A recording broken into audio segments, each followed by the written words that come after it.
So when you burn a hydrocarbon, which is just carbon and hydrogen, we call that combustion. What are the products?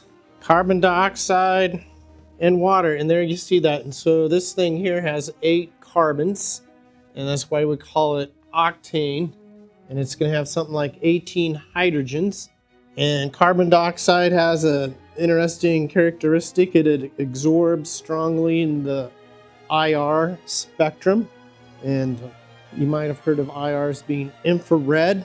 And have you ever seen when there's an infrared camera and there's some suspect running from a helicopter and they got the infrared camera? Can they see the suspect even though it's night? Yeah, that infrared camera picks up heat. So heat, we think of infrared as being since my body has heat, it's giving off infrared radiation. And if that radiation runs into carbon dioxide, the carbon dioxide molecule starts vibrating. So the carbon dioxide can trap heat. It's kind of like on a winter day, the sun's shining and your windows are rolled up, and even though it's like cold outside, it can be warm in your car. The visible light gets absorbed, it heats up the inside of your car, and then your hot interior radiates infrared light. They kind of did a good job maybe with the red for being infrared and this maybe rainbow color. And so that's how carbon dioxide can trap heat. So here is the balanced chemical equation for combustion octane. And it looks like at one point we probably had 12.5 here. We had to multiply everything through by 2 to get whole numbers. But let's just ask ourselves a question, which will exemplify all the stoichiometry that we need. In fact, let me just put this back up here. And I just want to write down this equation nice and big. And then I'm going to write a question. So you have an SUV, you put 20 gallons of gas in it. Maybe that lasts you about a week. So we get to use everything we've ever learned in this class. And I even brought in one of those test sheets because it has some things we might need. What things do you think we might need? Any guesses? We're going to use the mole. Yeah, you need to know how to use the mole map. What are some of the numbers on the mole map? Do we need Avogadro's number? Good. I see students pull it out when they don't need it, or when they need it, they have molecular weights and they don't. So I just let the cat out of the bag. What do we need? We need to go 8 times 12.01, summed with 18 times 1.01, and we should get a number close to this. Notice I have gallons, so I have volume, and I want to get to mass. So the density of octane is something like, and I brought in this conversion sheet, units of volume.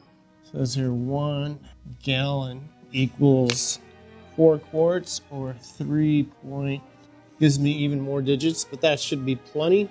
So here when I read through the question, there's only one number with 1 unit, so I'm going to start out with that.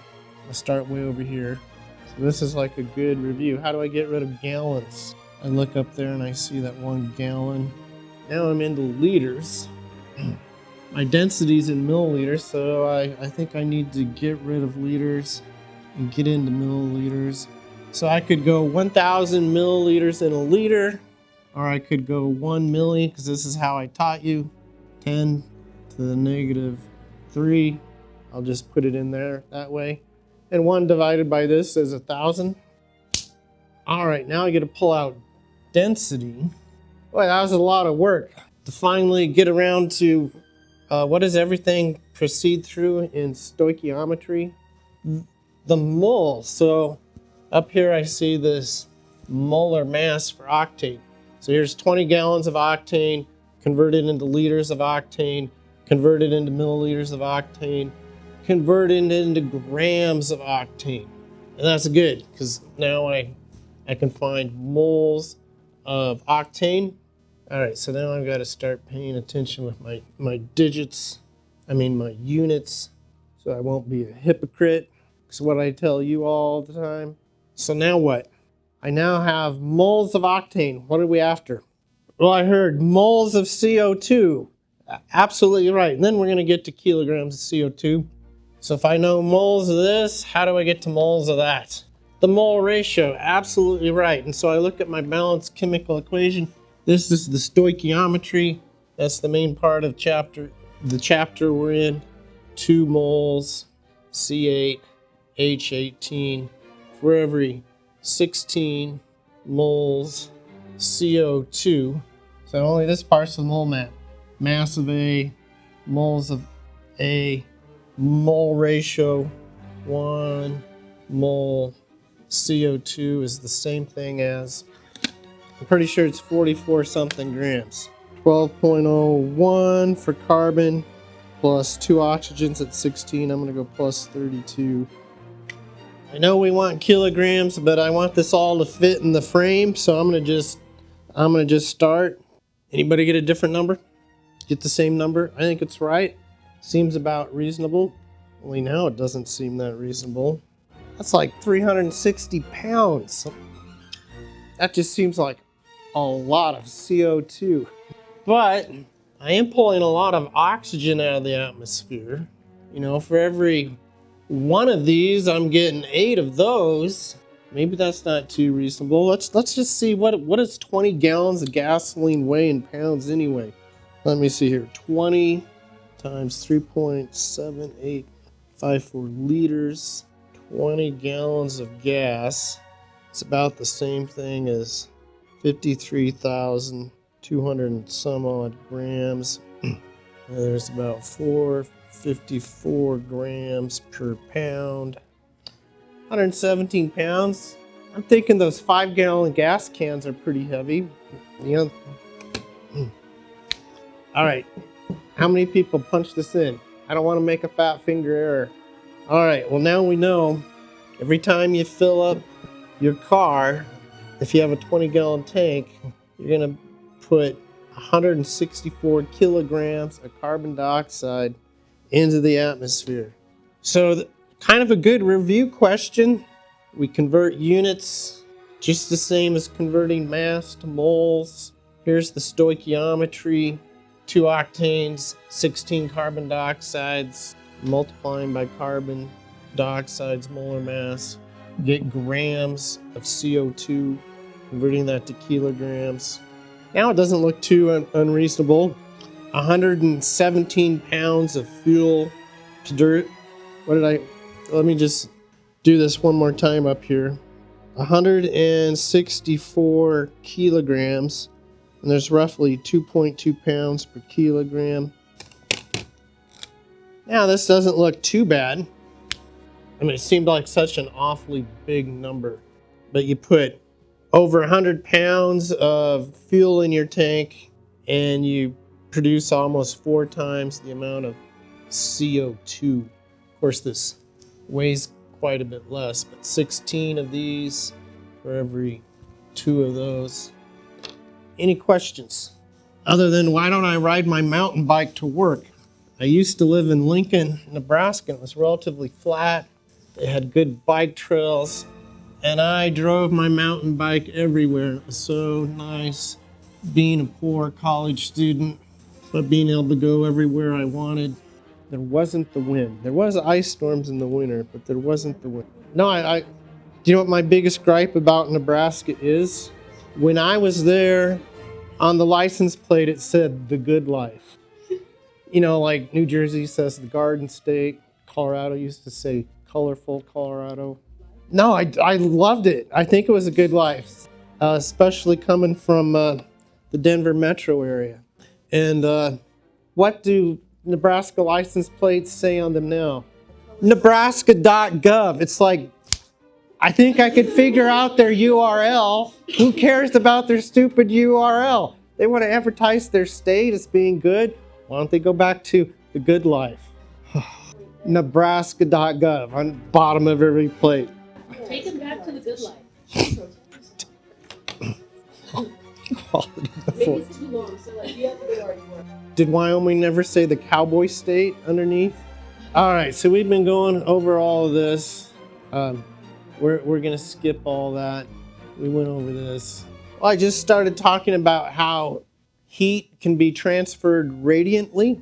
So, what color is a heat lamp? Any of you incubate chickens or anything? Yeah, it's kind of that red heat. So the infrared. So the Greek word to heat sounds not like enthalpy. Enthalpy is the heat energy transferred. So you'll recall from lab, you dissolve some ammonium chloride in a test tube and it got cold. You dissolve some calcium chloride in a test tube of water and it got hot. So the one that got hot was an exothermic process, meaning energy was released. So the test tube got hot. So we call that exothermic. It was a physical change, but nevertheless, chemical reactions that are exothermic emit energy and things heat up. Chemical reactions can be endothermic when they absorb thermal energy when they occur. So I've talked about perspiration if you're a gal and sweating if you're a guy. When water goes from the liquid to the gas, it requires energy, and that's how it cools your body. The amount of thermal energy emitted or absorbed by a chemical reaction under conditions of constant pressure, which are common for most everything reactions, can be quantified with a function called enthalpy. So we've just blazed through a lot of the chapter on thermodynamics in these 3 points here. A measure of heat evolved or absorbed. So we don't spend a lot of time defining what enthalpy means. It's just the heat of a reaction that flows when a reaction occurs. The sign of change in enthalpy is going to be positive or negative, depending on the direction in which the thermal energy flows. Thermal energy, that's 3 words to say the word heat. Energy flowing in or out of a chemical system is like a withdrawal and carries a negative sign. Energy flowing into the system is like a deposit and carries a positive sign. So this axis is like your bank account with those previous analogies. In an exothermic reaction, energy is released to the surroundings, and this change is negative. So things that get hot, delta H is negative. So this is like putting money into your bank. In an endothermic reaction, energy is absorbed from the surroundings, and the surroundings is what we experience when things get cold or things get hot. So over here we have methane gas. A lot of you heat your house with natural gas forced air furnace or a natural gas water heater.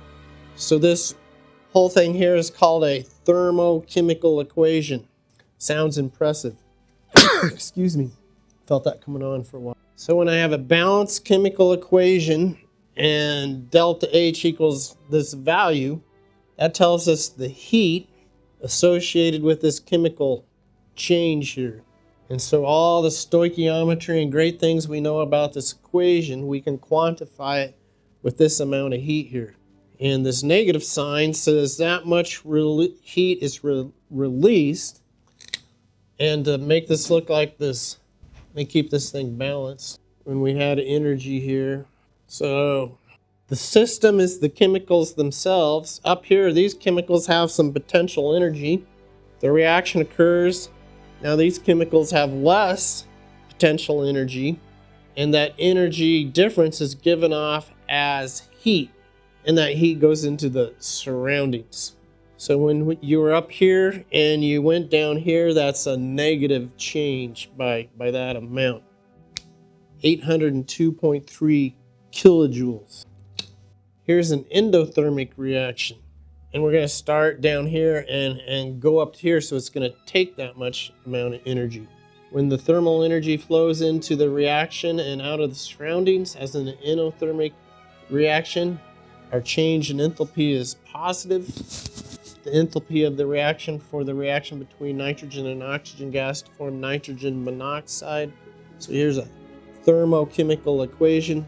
This reaction is endothermic and therefore has a positive enthalpy of reaction, and the magnitude of Delta H tells us that 182.6 kilojoules of heat are absorbed from the surroundings. And so that might be detected as things getting cold. The amount of heat emitted or absorbed when a chemical reaction occurs depends on the amounts of reactants that actually react. So that thermochemical equation, we looked at it and we could say those coefficients stand for molecules or moles. The mole ratio. That's what stoichiometry is about. The mole ratios in a balanced chemical equation. The magnitude of delta H is for the stoichiometric amounts of reactants and products. Stoichiometric. That means the moles. As written, the amount of heat emitted or absorbed when a chemical reaction occurs depends on the amounts of reactants that actually react. Like 1 gram or 10,000 kilograms. We usually specify the change in enthalpy in combination with a balanced chemical reaction. The general chemistry book, the new one, always says moles. The old one left it blank. I like leaving it blank, but it's implied. Moles of how that chemical reaction is written. And so that's what these points are saying. So I want to get to my barbecue. How many of you have a barbecuer that's propane? All right, so propane is CH3H8. So here this thing is balanced. And you can see a lot of heat's given off, 2,000 kilojoules.